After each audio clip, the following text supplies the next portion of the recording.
Right now, like at this very second, your home router is probably being scanned by some automated botnet.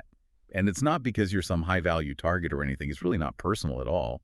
To a threat actor who's, operating halfway across the globe, your living room network is just a stepping stone. It's a completely invisible battleground where the perimeter is just constantly shifting, the locks are constantly changing shape, and intruders are, well, they're tirelessly inventing new mathematical crowbars to just force the handles. Yeah, it really is the ultimate numbers game. I mean, we tend to visualize security as this physical fortress, right? Like Yep. thick walls, heavy iron gates, a moat. Right, like a castle. Exactly, a castle. But in modern digital networks, that physical deadbolt just doesn't exist. You are essentially defending a structure made almost entirely of invisible windows, and you just have to assume that someone, somewhere, is constantly checking every single one of them to see if you forgot to latch it. Which is exactly why we are doing this today. So welcome to this deep dive. If you're joining us, you are looking for a comprehensive shortcut to understanding the mechanics of these invisible digital battles. Today, we are pulling our intelligence from a highly structured foundational source in the IT world. Right, the CompTIA material. Yep, the CompTIA A Plus certification framework. Specifically, we're zooming in on the architecture of configuring SOH, which is small office and home office network security. We aren't just going to list the bad things that can happen. Our mission here is to extract the critical nuggets about the anatomy of cyber attacks, decode the actual mechanics of how vulnerabilities are exploited, and examine the precise cryptographic armor engineered to defeat them. It's basically the blueprint for survival out there. It really is. Whether you're configuring enterprise cloud architecture or just, trying to lock down your own Wi-Fi, this is the blueprint. Okay, let's unpack this. I want to start by elevating how we talk about the basic physics of this battlefield. Because people often use the words vulnerability and threat interchangeably, but from a security architecture standpoint, conflating those two is a massive mistake. Oh, it's a fatal mistake, really. Distinguishing between them is the absolute bedrock of risk management. Because a vulnerability is just a state of being. It's a weakness, like a flaw in the code, a misconfigured cloud storage bucket, or maybe a gap in a firewall rule. It is inert. A threat, conversely, is the actor or the specific mechanism that actually exploits that vulnerability. So it's the ransomware gang or the malicious script. Right, or the disgruntled insider. I like to think of it like it's the difference between having a combustible pool of gasoline on the floor, which is the vulnerability, and the person holding the lit match, which is the threat. That's a great analogy. You don't have a fire until the two converge. But when we look at the data on where these vulnerabilities actually come from, I think it's easy to assume it's all incredibly complex zero-day code flaws. Yet the material highlights something much more mundane, which is human error, misconfigurations, poor access controls, weak passwords. Yeah, human error completely dominates the landscape. And we have to understand why it's so pervasive. Yeah, It's not usually because IT professionals are careless or anything. It's because modern network environments are just paralyzingly complex. Too many moving parts. Exactly. Take access controls, for instance. In a legacy environment, you might just have a list of who can access a physical server, like 10 people. But today, in a hybrid cloud environment, you are dealing with identity and access management IAM roles. And permissions are assigned to users, groups, virtual machines, and individual microservices, and they're all interacting dynamically. So the vulnerability isn't someone just, leaving a literal door wide open. It's a developer temporarily granting a specific database read-write permission to an application for a quick test, and then just forgetting to revoke that permission when the app goes into production. Exactly. Or it's privilege creep. Oh, privilege creep is huge. Right. An employee starts in the marketing department and gets access to marketing analytics. A year later, they move to finance and get access to payroll, but nobody ever bothers to remove their marketing access. They just keep collecting keys. Yep. 3 years down the line, this one user has accumulated a massive intersecting web of permissions. If a threat actor compromises that one user's account through, say, a simple phishing email, they suddenly have the keys to half the kingdom. That is a massive vulnerability born entirely out of administrative human error. And when we talk about the threat actors exploiting these administrative blind spots, the material put them into two distinct camps. You've got external and internal. The external threats are the ones that make the headlines, right? The organized cybercrime syndicates running ransomware as a service, the hacktivists, the state-sponsored advanced persistent threats, or APTs. They're the ones launching the massive campaigns, scanning IP ranges, distributing malware. Right. But the internal threats are arguably much more insidious because they bypass the perimeter defenses entirely. If a threat actor is already inside the house, your million-dollar firewall looking outward doesn't do you any good. It's practically useless at that point, and internal threats aren't just malicious either. Yes, you have the classic disgruntled employee stealing proprietary source code before they jump ship to a competitor, but you also have the accidental insider. The careless staff member who plugs an infected USB drive they found in the parking lot into a secure terminal just to see whose it is. Yeah, the curiosity breach. Or the executive who decides the VPN is too slow today, so they just bypass security protocols to send highly sensitive client data over their personal webmail. The intent isn't malicious, but the result is a catastrophic data breach. So how do you stop that? Well, the architecture demands rigorous system hardening. You strip the operating system down to its absolute bare essentials. You disable any port, service, or feature that isn't strictly necessary for that machine's function. So if a server is only supposed to host a web page, it shouldn't have an FTP server running in the background. Because every running service is just another potential window for an attacker to climb through. This ties directly into the principle of least privilege, which I know is basically a religion in cybersecurity. It really has to be. The principle of least privilege dictates that a user, a program, or a process is granted only the absolute minimum access rights necessary to perform its legitimate function and nothing more. So if a marketing intern only needs to read a database to generate a report, you give them read-only access. You do not give them the ability to write, modify, or delete records. So if their account gets hijacked, the blast radius of the attack is contained by those limitations. Exactly. You limit the blast radius. And you verify those limitations are actually working by using vulnerability scanners. The material specifically calls out tools like Nessus, OpenVAS, and Windows Defender ATP. But I want to talk about the mechanics of how these tools actually function, because a vulnerability scan isn't just an antivirus check, right? It's much more aggressive than that. Oh, way more. An antivirus program generally sits passively on a machine, just looking for known bad files trying to execute. But a vulnerability scanner is proactive. It aggressively interrogates the devices on a network. How does it interrogate them? It pings a server and basically says, "Hey, what operating system are you running?" The server replies, "I'm running Windows Server 2016. The scanner then checks its massive, constantly updated database of common vulnerabilities and exposures, or CVEs, and says, "Okay, Windows Server 2016 has 400 known flaws. Let's test this machine to see if the patches for those flaws have actually been applied." So it's constantly doing the math, cross-referencing the current state of your network against the global library of known weaknesses. Exactly. But I have to push back here, or at least play devil's advocate regarding the tools used to do this. The source talks about footprinting and reconnaissance, using tools like Whois, HensLookup, and port scanners like Nmap. Now, network administrators use Nmap all the time to map their own environments. But isn't footprinting essentially the exact same thing as a burglar casing a neighborhood? They aren't breaking the glass yet. They are just standing on the sidewalk with binoculars, noting which houses have security cameras and which ones have open windows. What's fascinating here is the inherent dual-use nature of these protocols. Nmap is a perfect example of this. It is a brilliant piece of software engineered to map networks. When an administrator uses it, they are auditing their own perimeter. But when an attacker uses it, it is the vital first step of the kill chain.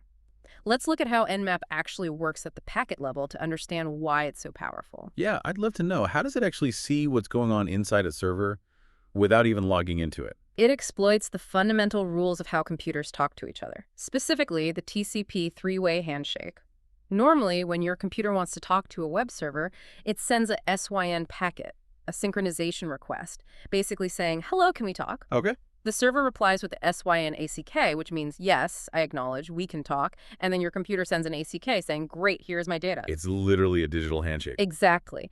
And Nmap takes advantage of this. An attacker will use Nmap to send a SYN packet to every single one of the 65,000 ports on your router. Yeah, all of them. All of them. If a port is closed, the router responds with a reset packet saying nobody is listening here. Yeah. But if a port is open, the router responds with that SYN ACK. Now here's the trick. Nmap doesn't complete the handshake, it just notes the response and then drops the connection. So it ghosted them. Pretty much. By doing this rapidly across all ports, the attacker builds a perfect invisible map of exactly which doors are unlocked on your network, all without ever fully connecting or leaving a trace in a standard application log. And once they know a port is open, they can query it to find out exactly what software is listening behind that door, right down to the version number. Like, oh, port 80 is open and it's running Apache web server version 2.4.49. And if they know that specific version has a vulnerability, they don't even have to guess. They just pull the matching exploit right off the shelf. That is the essence of footprinting. You gather so much intelligence during the reconnaissance phase that the actual attack is almost an afterthought. It's mathematically precise. And once they have that map, they employ spoofing techniques to bypass the guards. Right, spoofing, which is a broad category of impersonation. And I want to dig into the mechanics of the three main types highlighted in the material. I've got IP spoofing, email spoofing, and DNS spoofing. With IP spoofing, you're faking a source IP address to bypass firewalls. But how do you actually fake an IP address? Isn't that hard-coded into your internet connection? Actually, no, not at all. An IP address is really just a field of data in the header of a network packet. Think of a network packet like an envelope in the physical mail. Inside the envelope is the data you're sending. On the outside, you write the destination address and you write your return address. Makes sense. When your computer sends a packet, the operating system normally just fills in your actual IP address as the return address. But the attacker just intercepts that process and writes a totally different return address on the envelope. Precisely. They use specialized software to manually craft the packet headers. They erase their own IP address and write in the IP address of a machine that they know your firewall trusts, maybe the IP of your company's internal file server. Oh, well. Yeah, so when that packet hits the firewall looks at the return address, says, oh, this is coming from the internal file server, I trust that, and lets the malicious packet right through the perimeter. It's terrifyingly simple when you break it down to the tacket level like that. Now, email spoofing operates on a similar principle of forging headers, but it targets the user rather than the firewall. We'll explore that deeply when we get into social engineering in a bit. But DNS spoofing seems fundamentally different. The material points out that it redirects users to malicious sites, but how? Because DNS is the domain name system, right? It's the phone book of the internet. It translates, google.com into the string of numbers that is the actual IP address of the server. Right. To understand DNS spoofing, which is also known as DNS poisoning, you have to understand that the internet relies heavily on cached memory. Every time you type a URL, your computer doesn't want to query the master root servers of the internet. It just takes way too long. So your local router or your internet service provider keeps a temporary cache. It's basically a local copy of the phone book. So if I go to a banking website, my router remembers the IP address for that site for a few hours just to speed things up for next time. Correct. DNS spoofing is an attack where the threat actor corrupts that local cache. They flood the DNS resolver with forged responses. They essentially trick your router into updating its phone book with a lie. So, the router overwrites the real IP address for your bank with the IP address of a server that the attacker actually controls. Meaning, I could sit at my laptop, type the legitimate URL for my bank into the browser, double-check that I spelled it absolutely perfectly, hit enter, and the underlying infrastructure of the internet will faithfully route me to an identical-looking fake website built by a hacker. Yep. And because you typed the URL correctly yourself, your guard is completely down. You'll just type your username and password right into their credential harvester. Man, that highlights a massive problem. We have threat actors aggressively casing the joint using Nmap, bypassing firewalls with IP spoofing, and redirecting traffic with poisoned DNS caches. We are relying on the software vendors like Microsoft, Apple, Cisco, Tititi, constantly patch the vulnerabilities these attackers are trying to exploit. But what happens when the vendors completely walk away from the software? The material defines these as end-of-life, or EOL systems like Windows 7, Windows XP, or older server architectures like Server 2008. This is, without a doubt, one of the most persistent structural failures in global IT infrastructure. We are talking about environments that are, for all intents and purposes, ticking time bombs. End of life means exactly what it says. The vendor has officially ceased all support. No more feature updates, no more technical assistance, and most importantly, no more security patches. But I've talked to small business owners who say, look, I have a database running on a Windows 7 machine in the back room. It's not broken. It does exactly what I need it to do. Why should I spend $10,000 upgrading the hardware and software when it still works perfectly? How do you explain the silent risk there? I explain it by telling them that security is not a static state. It is a rate of decay. The day Microsoft ended support for Windows 7, the operating system didn't suddenly break. But the very next week, security researchers and threat actors found a new vulnerability in the Windows codebase, and then another one the week after that. Because Microsoft is no longer patching Windows 7, every single vulnerability discovered after that EOL date remains an open window forever. So the attack surface of that machine is just growing larger and larger every single day it stays plugged into the wall. Exponentially larger. And it's not just the operating system software. The hardware itself becomes a massive liability. An EOL motherboard will stop receiving BIOS or UA5 firmware updates. This opens the door for something called a persistent rootkit. A rootkit? That sounds like something straight out of a cyberpunk novel. Yeah. What makes a rootkit different from normal malware? It's all about the privilege level. Normal malware runs in the user space of an operating system. A rootkit is designed to embed itself at the lowest possible level of the system architecture, often in the kernel itself, or in the case of a firmware rootkit, directly onto the flash memory chip on the motherboard that actually holds the BIOS. Wait, so it's not even on the hard drive? No, it's not, which means you could discover the machine is infected, completely rip out the hard drive, throw it in a shredder, buy a brand new hard drive, install a fresh, clean operating system, and the moment you boot the machine, the rootkit living on the motherboard firmware will instantly reinstall itself into the new operating system. That is wild. It is nearly impossible to eradicate without physically destroying the motherboard. And attackers specifically run automated scans across the internet hunting for these EOL systems because they know these machines are defenseless against these deep-level exploits. It's just the path of least resistance. I mean, why try to invent a new way to pick a modern reinforced lock when you can just walk down the street and find a house that doesn't even have a door anymore? Exactly. But as dangerous as an abandoned system is, it's a known risk. You know the software is out of date.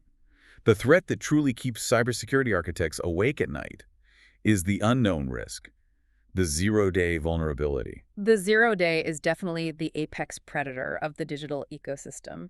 By definition, a zero-day is a software flaw that is completely unknown to the software vendor or the general public at the time it is discovered by an attacker. Let's dissect that name really quick.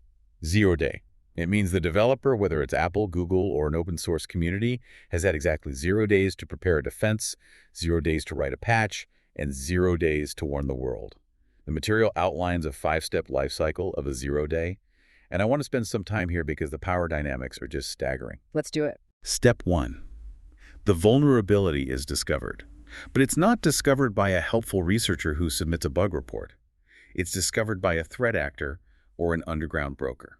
And we really need to understand the economics of this.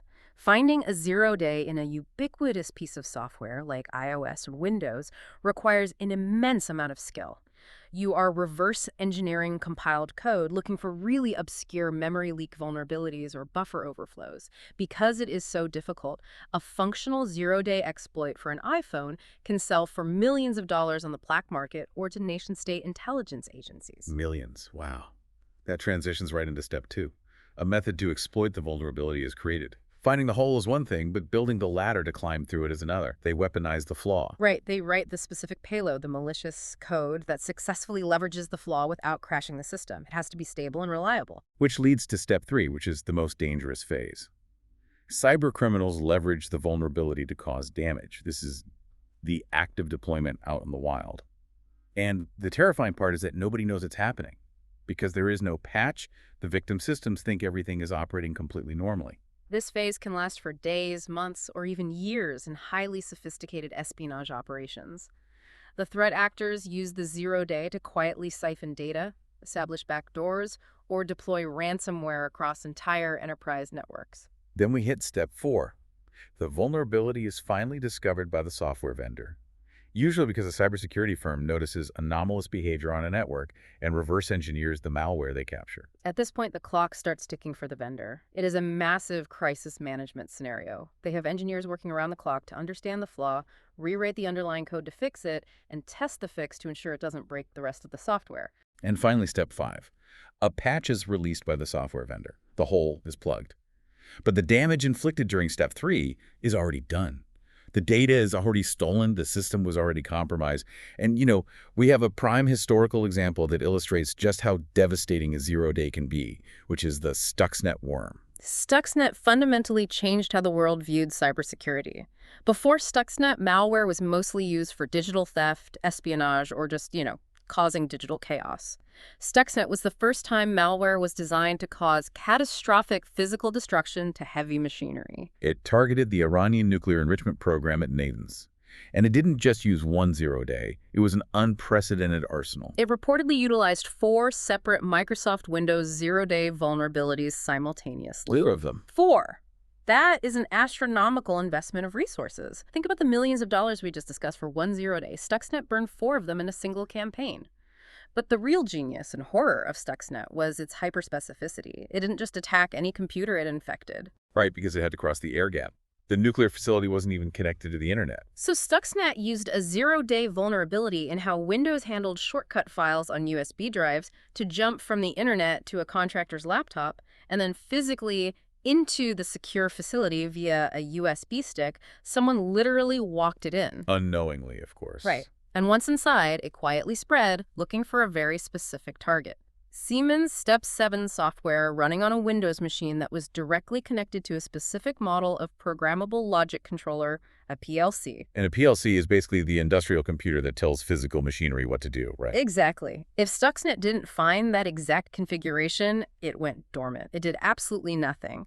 But when it found the specific PLCs controlling the fast-spinning centrifuges used to enrich uranium, it injected its own malicious code into the controllers. It commanded the centrifuges to spin wildly out of control, physically tearing themselves apart. That is insane. And while it was destroying machinery, it intercepted the sensor data being sent back to the human operators in the control room and fed them fake, pre-recorded data showing that everything was running perfectly normally. Wow.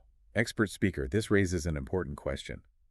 If an attack like Stuxnet uses novel zero days that nobody's ever seen before, how on earth does the system defend itself? If traditional antivirus relies on a database of known threats, like a list of digital mugshots, it's going to be completely blind to a zero-day because that mugshot hasn't even been taken yet. This raises an important question, and it really is the central dilemma of modern security architecture. You cannot secure a system against the unknown using signature-based detection. If you only look for what you already know is bad, you will always be one step behind. Defense against zero days requires a paradigm shift toward heuristics and behavioral analysis. How does behavioral analysis actually work under the hood? Instead of looking at the static code of a file, behavioral analysis looks at what the file attempts to do when it executes. It relies on advanced sandboxing and API hooking. Sandboxing, meaning it runs the program in a fake, isolated environment first. Precisely. When a new, unknown executable arrives on a network, a behavioral defense system might transparently intercept it and run it inside a highly monitored virtual machine, the sandbox. The system watches the program's actions. Does it try to modify critical registry keys? Does it attempt to inject code into another running process like the web browser? Does it try to establish an outbound connection to an unknown IP address over a non-standard port? So even if the file doesn't match any known malware signature, if it starts acting like a burglar, checking the locks, trying to open the safe, the system just flags it. Exactly. The system assigns a risk score based on those behaviors. If the score crosses a threshold, the system kills the process and quarantines the file before it can execute on the actual host machine. It is defending against the technique, not the specific tool. That is a fascinating technological arms race. AI-driven heuristics battling highly sophisticated, obfuscated zero-day code. But it also highlights a frustrating reality. If defending the digital perimeter requires advanced heuristics, sandboxing, and million-dollar budgets, the threat actors are going to look for a cheaper, easier way in. I mean, why spend months reverse engineering kernel architecture when you can just ask someone to open the door for you? Which brings us to the most vulnerable component of any network: the human being sitting in front of the keyboard. We transition from hacking machines to hacking human psychology. This is the realm of social engineering. Social engineering is defined as the psychological manipulation of individuals to trick them into revealing confidential information or granting access. It's the digital evolution of the classic con artist. The tools have changed, but the vulnerabilities are exactly the same. Social engineering exploits fundamental human traits. It preys on our desire to be helpful, our deference to authority, our fear of missing out, or our panic in urgent situations. It completely bypasses firewalls and encryption by convincing the authorized user to just hand over the keys. The material outlines several methodologies for this. Impersonation is the baseline, pretending to be someone the victim trusts. The classic, "Hi, this is Dave from IT. We're seeing some anomalous activity on your account, and I need your password to verify your identity." But this scales up dramatically into something called business email compromise, or BEC. And BEC isn't just sending a spam email asking for iTunes gift cards, is it? It's highly targeted. BEC is incredibly sophisticated, and it results in billions of dollars in losses annually. A threat actor won't just spoof an email, they will actually compromise the legitimate email account of a high-ranking executive, like the chief financial officer. But they don't immediately do anything. They sit quietly in the inbox, sometimes for months, just reading the emails. They learn how the CFO talks, who they do business with, and what the billing cycles look like. They're performing reconnaissance on human relationships. Exactly. Then they wait for a legitimate, high-dollar transaction to occur.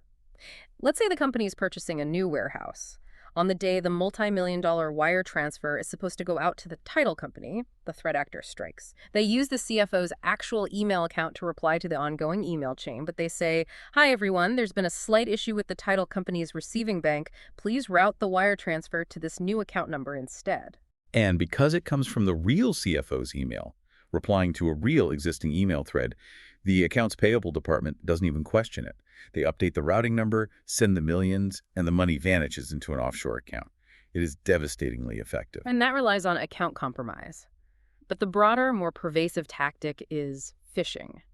Deceiving users into sharing credentials or installing malware by mimicking trusted sources. Phishing is the umbrella term, but the threat landscape has fractured into highly specialized variants. Let's decode these variants. The baseline is your standard bulk phishing email casting a wide net hoping someone clicks. But then you have spear phishing. Spear phishing is sniper fire. The attacker researches a specific individual or a small group. They scour LinkedIn, Twitter, and corporate bios to gather personal intelligence. They craft an email that mentions the specific project the target is working on, references their actual coworkers by name, and uses industry-specific jargon. The psychological trick is familiarity. The brain assumes that if the sender knows these granular details, they must be legitimate. And when you take spear phishing and point it at the very top of the organizational chart, you get whaling. Whaling targets the big fish, CEOs, board members, high-level government officials. These individuals are targeted because they possess the highest level of administrative access or the unilateral authority to approve massive financial transfers. Whaling attacks are often meticulously researched and highly customized because the payout is so massive. But social engineering has aggressively moved beyond just email. The text highlights vishing voice phishing, using phone calls to establish urgency. And here is a terrifying modern update. Attackers are no longer relying on their own voices or hiring actors. They are using AI-generated voice cloning. The barrier to entry for deepfake audio has plummeted. A threat actor only needs a few seconds of high-quality audio of someone's voice, which they can easily rip from a corporate YouTube video, a podcast interview, or a social media post. They feed that into an AI model, and they can dynamically generate a synthesized voice that perfectly mimics the cadence, tone, and inflection of that person. So an employee gets a phone call. They look at the caller ID and see it's the CEO. They answer, and it sounds exactly like the CEO, sounding panicked, saying they're locked out of a critical server during an international trip and need the employee to urgently read them the temporary access code. The psychological pressure to comply in that moment is immense. It creates a cognitive short circuit. Your brain processes the voice as authentic, which immediately lowers your critical thinking defenses. We also have smishing SMS or text message phishing. This capitalizes on the fact that people are generally more trusting of text messages than emails. We expect spam in our inbox. We don't expect it as much on our personal phone numbers. It's the fake package delivery alerts or the text saying your bank account has been locked with a link to a fake login portal. But here's where it gets really interesting. The material highlights a relatively new vector, quishing, QR code phishing. Quishing is a fascinating exploitation of pandemic-era behavioral conditioning. Right, because for 2 years, we were basically trained to sit down at a restaurant, pull out our phones, and blindly scan whatever QR code was taped to the table just to see the menu. We scan them on parking meters, on concert posters, on electric scooters. But when you think about it, a QR code is just an obfuscated string of text. It's a URL that humans literally cannot read without a machine translating it for them. That is the vulnerability. You have no idea where a QR code is going to take you until after you've already executed the scan. An attacker doesn't need to hack the restaurant server to compromise you. They just print out a sheet of high-quality stickers containing their own malicious QR code, walk into the cafe, and slap their sticker directly over the legitimate one on the table. So you scan it, expecting a PDF of the breakfast menu. What actually happens instead? The malicious QR code redirects your phone's browser to a highly convincing spoofed website. It might look exactly like a Microsoft 365 login page, with a message saying, "Please authenticate to view this document." Because you initiated the action by scanning the code, you are psychologically primed to expect a result. So you type in your email and password, the attacker captures your credentials in real time, and then seamlessly redirects you to the actual restaurant menu so you don't even realize you've been compromised. It is so low-tech on the delivery side, but incredibly effective.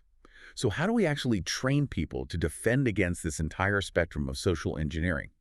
The material provides an anatomical breakdown of how to spot these attacks, noting that modern phishing easily bypasses technical spam filters because it doesn't rely on malicious code attachments.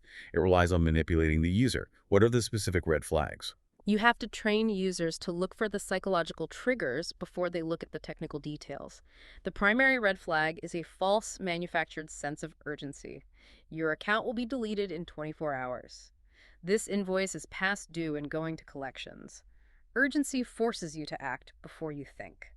The second red flag is vague wording or poor grammar. Though, let's be honest, with the proliferation of large language models like ChatGPT, threat actors can generate perfectly localized, grammatically flawless phishing emails in any language. The bad grammar defense is rapidly becoming obsolete. Which makes the third red flag the most critical technical check. Mismatched sender domains. You have to train users to distrust the display name in an email. The display name might say HR department, but you have to hover your mouse over the sender address to see the actual routing domain. If it says hr@company-update-portal.info instead of your actual internal corporate domain, it's an attack. The same goes for hovering over hyperlinks before clicking them. But even with all that training, humans are fallible. We get tired, we get rushed, we make mistakes. The material outlines a systemic defense mechanism that doesn't just rely on spotting the fake. It advocates for using an out-of-band verification method. Can you explain the mechanics of out-of-band verification? Out-of-band is the most powerful anti-social engineering tool we have. It simply means that you verify a request using a completely different communication channel than the one the request arrived on. You step outside the band of the potential attack. So if I receive an urgent email from a vendor saying they changed their bank account details, You do not hit reply to that email. You do not call the phone number listed in that email signature because the attacker controls the email and they might have put their own burner phone number in the signature. Instead, you switch to an out-of-band channel. You look up the vendor's phone number in your own internal trusted database, or you physically walk down the hall to your boss's office and say, "Did you just ask me to wire this money?" it's establishing a culture of stop, think, and independently verify. But social engineering doesn't just happen through screens and speakers. The digital perimeter is intrinsically linked to the physical perimeter. And that brings us to the surprisingly low-tech world of physical security exploits, starting with the actual trash, dumpster diving. It is the oldest form of corporate espionage, and it is still remarkably effective. Dumpster diving is literally physically digging through the discarded waste of a target organization to extract sensitive information. In an era of cloud storage and encrypted drives, what are attackers actually hoping to find in a recycling bin that could help them breach a network? Humans love tangible things, and they print out far more than they should. Attackers are looking for internal organizational charts, which are vital for crafting those targeted spear phishing campaigns we just discussed. They want to know exactly who reports to whom. They look for printed calendars that show when executives are traveling, making it the perfect time to launch a BEC attack impersonating them. The material even specifically calls out network diagrams and sticky notes. A printed network diagram is a treasure map. It shows the IP architecture, the location of firewalls, and the names of critical servers. And the sticky notes are legendary. People generate a complex 16-character password, write it on a Post-it, stick it under their keyboard for a week, and then just toss it in the trash when they finally memorized it. An attacker pulls that out of the dumpster, and they have administrative access. Or they upgrade their hardware and just throw the old spinning disk hard drives into the dumpster. Yeah. The defense against this is strict physical destruction policies. Employing a clean desk policy so sensitive documents aren't left out, using cross-cut shredders, And for digital media, utilizing data destruction software or physical destruction like degaussing. Right. Simply clicking empty trash on a computer does not delete the data, it just deletes the pointer to the data. No. The ones and zeros are still physically recorded on the magnetic platters of the hard drive. To truly destroy it, you need a DoD Department of Defense standard wipe, which overwrites every single sector of the drive with meaningless random data multiple times. Or, for faster destruction, you use a degausser. How does degaussing actually work? Hard drives store data using microscopic magnetic fields on the metal platters. A degausser is a machine that generates a massive, overpowering magnetic pulse, a coercive force. When you put a drive in a degausser, that pulse completely scrambles and randomizes the magnetic domains on the platters, instantly destroying the data and rendering the drive completely, permanently unusable. Let's shift from the trash to the front door. The material details physical exploits use to gain entry to secure areas. And I want to clarify something here because two of these terms sound functionally identical. The material lists tailgating and piggybacking. Aren't they both just the act of following someone through a door they just unlocked? The physical action is similar, but the psychological mechanism and the level of consent is entirely different. Tailgating is an attack of stealth. It is following an authorized person into a secure area without their knowledge or consent. An employee swipes their RFID badge, the door opens, they walk through, and the attacker slips in right behind them in the split second before the heavy door clicks shut. The employee never knew they were there. Okay, so that's slipping in the shadows. What is piggybacking? Piggybacking is an attack of social engineering. The attacker is intentionally allowed in without proper credentials because they manipulate the authorized user into consenting. The classic example is the attacker walking up to the secure glass doors holding two massive boxes of donuts or struggling with a heavy cart. They make eye contact with the employee who is swiping their badge and say, "Oh, hey, my hands are full. Could you grab the door for me?" Playing on basic human politeness. Exactly. The employee holds the door. They have actively, consciously bypassed the physical security controls for a complete stranger because societal norms dictate that it's rude to let a door slam in someone's face. Piggybacking uses our own empathy against us. That is a brilliant distinction. Now, what happens when the physical perimeter and the digital perimeter perfectly overlap? The material highlights a specific wireless attack called an evil twin. This feels like the digital equivalent of a counterfeit storefront. An evil twin is a rogue Wi-Fi access point set up by an attacker that intentionally impersonates a legitimate, trusted network. So imagine you are sitting in a crowded airport terminal. You open your laptop, look at your Wi-Fi settings, and you see an open, unencrypted network named Free Airport Wi-Fi. You connect to it so you can check your email before your flight. But that network isn't being broadcast by the airport's IT infrastructure. It's being broadcast by an attacker sitting 3 rows away, running routing software on a laptop with a high-gain antenna hidden in their backpack. They have configured their rogue access point to broadcast the exact same SSID, the network name, as the legitimate network. But if there are two networks with the exact same name, how does the attacker ensure my laptop connects to theirs instead of the real one? Because devices are programmed to aggressively seek out the strongest signal to maintain a good connection.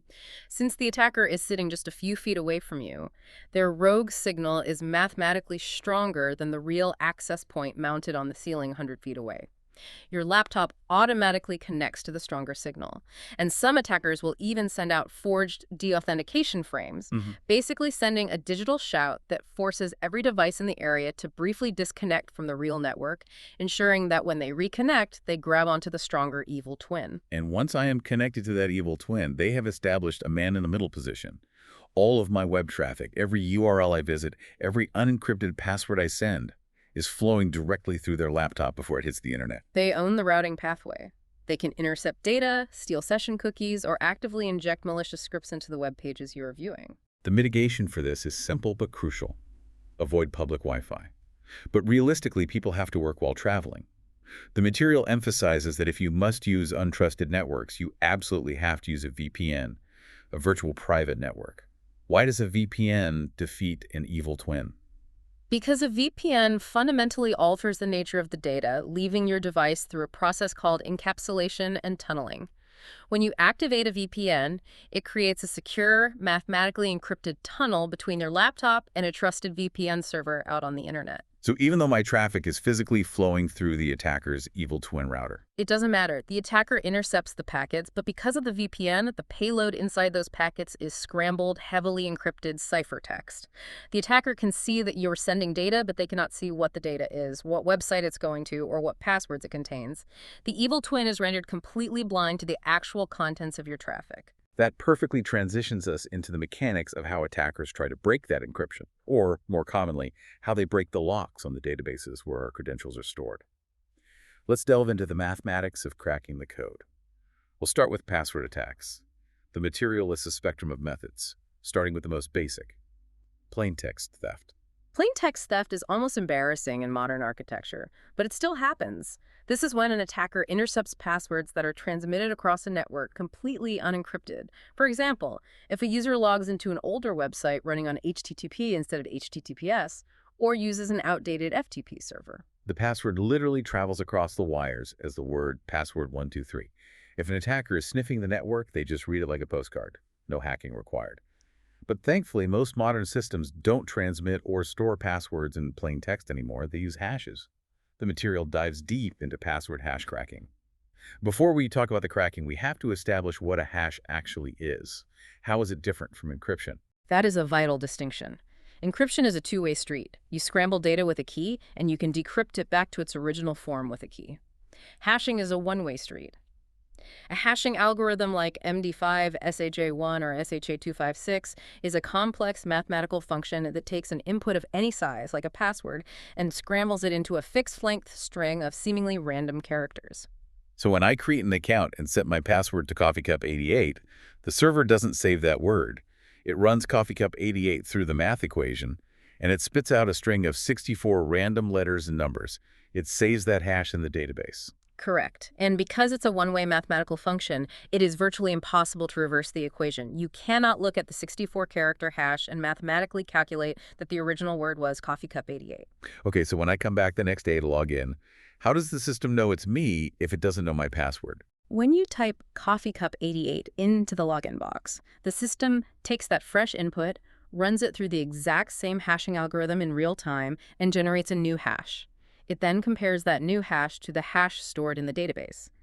If the two strings of random characters match perfectly, the system knows you entered the correct password and grants you access. So let's say an attacker breaches a company and steals their entire user database. They don't have a list of passwords. They have a giant list of millions of useless hashes. How do they crack them if they can't reverse the math? They don't reverse the math. They replicate it at blinding speed. To crack a stolen hash database, an attacker generates their own hashes. They take a known word, run it through the algorithm, and see if the resulting hash matches any of the hashes in the stolen database. And the material notes they use highly optimized software for this, specifically calling out tools like Hashcat and John the Ripper. Tools like Hashcat are engineering marvels. They leverage the parallel processing power of modern graphics processing units GPUs. A high-end gaming graphics card can calculate billions of hashes per second. If a company is using an outdated, mathematically weak hashing algorithm like MD5, an attacker with a rig of GPUs can churn through the possibilities and find the matching passwords almost instantly. The material details 3 specific methodologies these tools use to generate the guesses. The first is a dictionary attack. A dictionary attack is methodical. It doesn't guess random letters. It takes an actual dictionary of the English language, plus massive text files containing billions of previously leaked passwords from other breaches, and it hashes them one by one, checking for matches. Because humans are lazy, and millions of people still just use the word password or sunshine. If it's in the dictionary, it gets cracked in seconds. But what if the password isn't a known word? That leads to the brute force attack. Brute force is the sledgehammer. It abandons the dictionary entirely.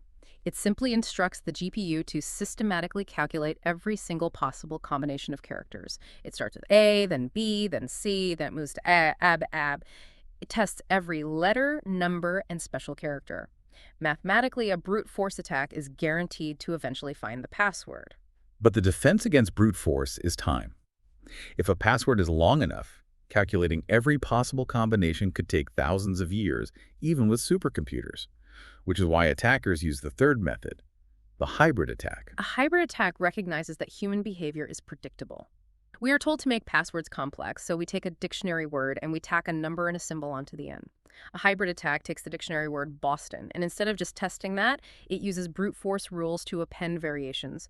It tests Boston 1, Boston 2, Boston 2024. It combines the speed of a dictionary attack with the flexibility of brute force, and it is devastatingly successful against human-created passwords. Which is exactly why the mitigation strategies outlined in the material are evolving. We are no longer supposed to use passwords. The recommendation is a 12 to 16 plus character passphrase, stringing together 4 random unrelated words like purple bicycle ocean window. It's too long for a brute force attack to crack in our lifetime, and because it's a nonsensical combination, it defeats standard dictionary attacks. A long passphrase provides massive cryptographic entropy, but we have to acknowledge a harsh reality. Even a 50-character, mathematically uncrackable passphrase is useless if you get tricked into typing it into a phishing site, or if an attacker installs a keylogger on your machine. Which is why the architecture mandates multi-factor authentication, or MFA. MFA changes the paradigm from something you know to requiring something you have or something you are. Exactly. Even if the attacker cracks your hash, buys your password on the dark web, or tricks you into handing it over, they still cannot log in because they do not physically possess your smartphone to receive the temporary push notification or read the rolling code from your authenticator app. Combine MFA with strict account lockout policies, where the system permanently locks the account after 5 failed login attempts, and you essentially neutralize dictionary and brute force attacks completely. You slam the door shut before they can even get their GPU engines warmed up. But attackers don't just attack authentication portals, they attack the applications themselves. The material covers a specific type of application attack called cross-site scripting, or XSS, and this operates on a very different plane. What exactly is XSS? XSS is a type of injection attack. But instead of trying to inject commands into the backend database, like a SQL Injection XSS, targets the users of the website. The attacker finds a vulnerability in a trusted web application that allows them to inject malicious executable scripts, typically written in JavaScript, into the code of the web page itself. So when a completely innocent user visits that trusted website, their browser downloads the web page, sees the hidden malicious script, assumes it's a legitimate part of the site, and executes it. Correct. The browser has no way of knowing the script was injected by a third party. It just follows instructions. The material delineates 3 main types of XSS. The first is reflected XSS. Reflected sounds temporary. How does that work? It requires tripping the user. The attacker crafts a malicious link containing the JavaScript payload embedded right in the URL. They email you the link. When you click it, your request goes to the vulnerable server, and the server immediately reflects the malicious script back to your browser as part of the error message or search result page where it executes. That requires me to fall for a phishing link. But stored XSS sounds much more dangerous because it's persistent. Stored XSS is catastrophic. The attacker finds a vulnerability, say, in the comments section of a forum or a review on an e-commerce site. They paste their malicious JavaScript into the comment box and hit submit. The web server saves that comment permanently into its database. So now the trap is set. The trap is permanently integrated into the site. Now, anytime any user loads that profit page to read the reviews, the server pulls the malicious comment from the database and serves it to the victim's browser. The victim doesn't have to click any special links. They just have to visit the legitimate page, and the script executes silently in the background. The third type is DOM-based XSS. We need to explain this clearly because DOM document object model sounds highly technical. What is the DOM, and how is this attack different? When your web browser loads a web page, it reads the HTML code and builds an internal structural map of the page in its memory. That map is the document object model. It's how the browser understands that a button belongs inside a specific window. A DOM-based XSS attack happens entirely on the client side, inside the victim's browser. The malicious payload manipulates the DOM environment directly, altering how the browser processes the page, often without the malicious script ever being sent to the web server at all. So why do attackers want to run JavaScript in my browser so badly? What can they actually achieve with XSS? The primary goal is usually session hijacking. When you log into a website, the server gives your browser a session cookie, a temporary VIP pass, so you don't have to keep logging in on every page. An injected JavaScript can read your document.cookie data and silently transmit it to an attacker's server in the background. And if they have my VIP pass, they can hijack my active session and impersonate me without ever needing my password. Exactly. They can also use XSS to deface the website, quietly redirect your browser to a malware hosting site, or force your browser to perform actions on your behalf, like transferring funds or changing your password. So how do developers lock this down? The fundamental mitigation is input validation and sanitization. The golden rule of web development is never ever trust user input. If a user types into a text box, the server must ruthlessly inspect that data. If it detects HTML tags or JavaScript commands like script, it must strip them out or encode them so they are rendered as harmless text rather than executable code. Furthermore, modern architecture relies on a CSP, a content security policy. What does a CSP do? It's an instruction set sent by the server to the browser that explicitly whitelists where scripts are allowed to load from. The CSP tells the browser, you are only allowed to execute JavaScript if it originates from our own internal server. If you see a script trying to execute that points to a random external domain, block it immediately. It stops unauthorized scripts dead in their tracks, even if the attacker successfully injects them. Okay, we have covered an immense landscape of offensive tactics. We've mapped the vulnerabilities, the zero-day exploits, the psychological warfare of social engineering, the physics of DDoSing, the GPU math of hash cracking, and the code manipulation of XSS. Now let's pivot and examine the cryptographic armor that is engineered to protect our data from all of this as it travels across the invisible battlefield. We are talking about encryption, digital signatures, and wireless security protocols. This is where we secure the data payload itself. The philosophy here is assumption of breach. We assume the attacker will intercept the data. We assume they are running an evil twin network or sniffing the wire. Cryptography ensures that even when they capture the data, it is mathematically useless to them. The material starts with symmetric encryption. The definition is straightforward. It uses a single, shared, identical key to both encrypt and decrypt the data.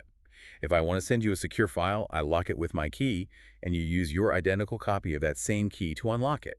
The material lists specific algorithms used for this. AES, which is the Advanced Encryption Standard, DES, 3DES, and Bluefish. AES is the global standard today, and the math behind symmetric encryption is incredibly efficient. It uses block ciphers, taking chunks of data and running them through complex substitution and permutation networks multiple times. Because both sides already have the key, the CPU doesn't have to work very hard to scramble or unscramble the data. And that speed is the major advantage. The material notes, symmetric encryption is ideal for encrypting large volumes of data, like an entire hard drive, or for maintaining high-speed VPN tunnels where you are streaming gigabytes of video or database queries. It is the heavy lifter of the internet. If we connect this to the bigger picture, symmetric encryption is what allows global commerce to happen at broadband speeds.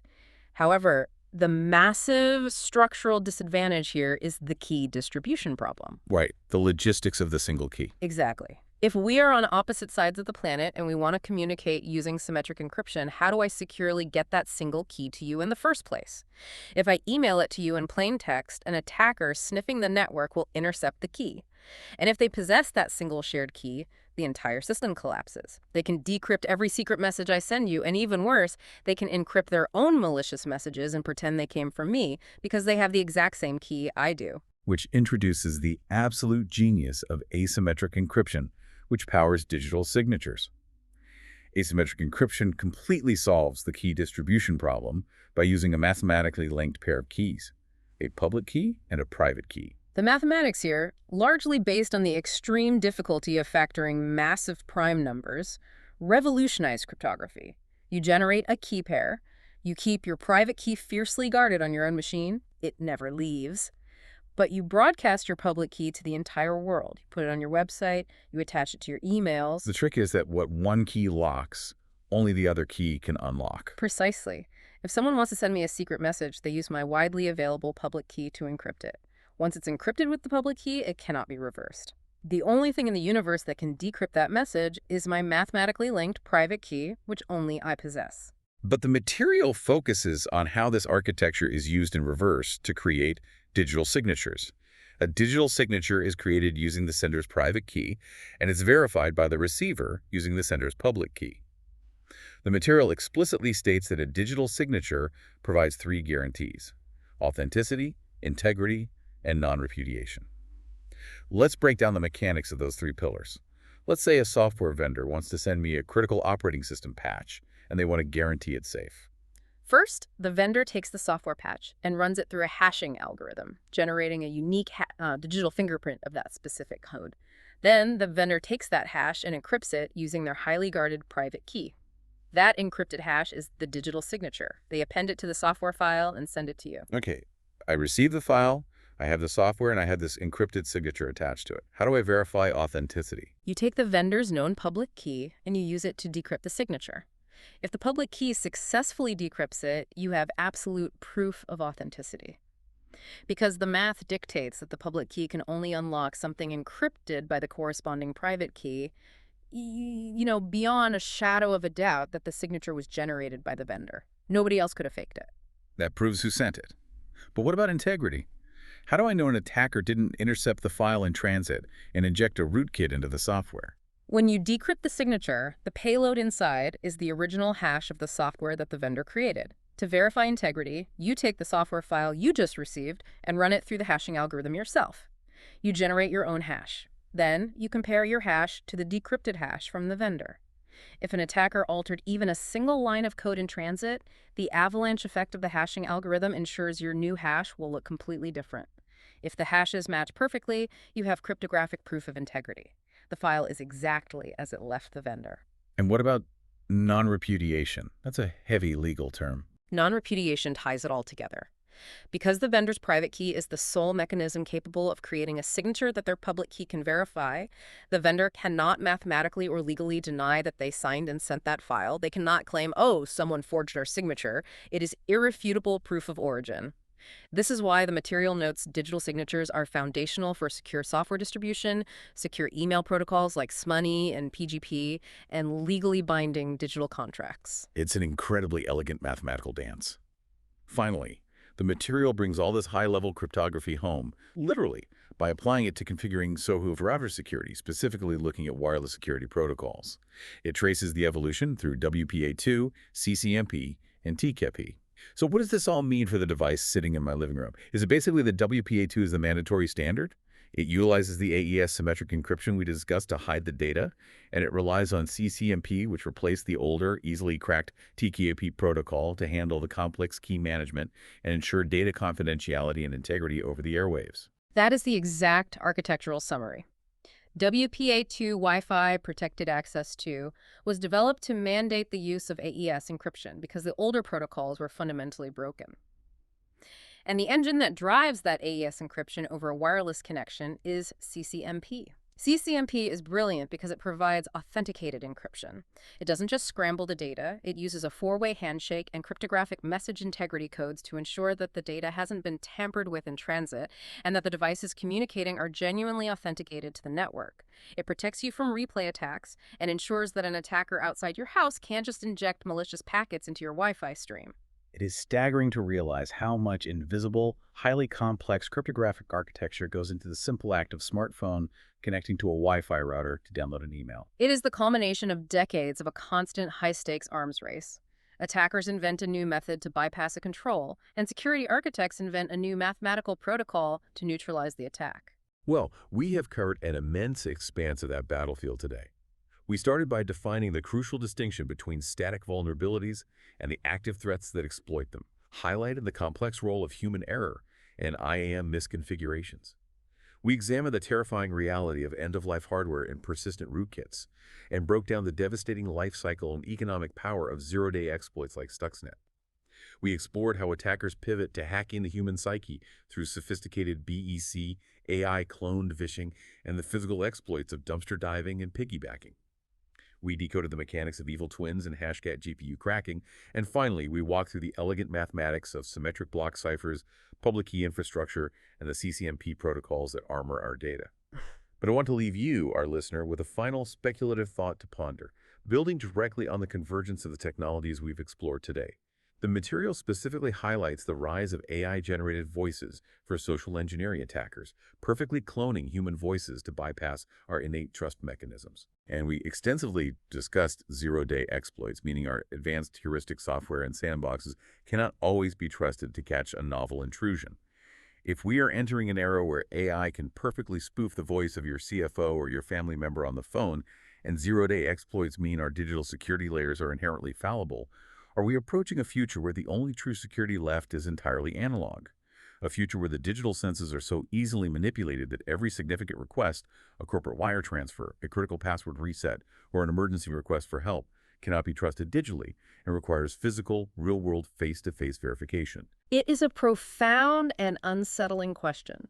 If cryptography secures the data, but AI can perfectly counterfeit the human originating the data, the digital perimeter dissolves. We may find ourselves retreating to physical verification as the ultimate root of trust. It is definitely something to mull over the next time you get an urgent, panicked voicemail from a known number. Thank you for joining us on this deep dive into the architecture of network security. We encourage you to take this knowledge, look at the blinking lights on your own home router, double-check your Wi-Fi encryption protocols, and view every urgent email in your inbox with a newly trained analytical eye. Stay curious and stay secure.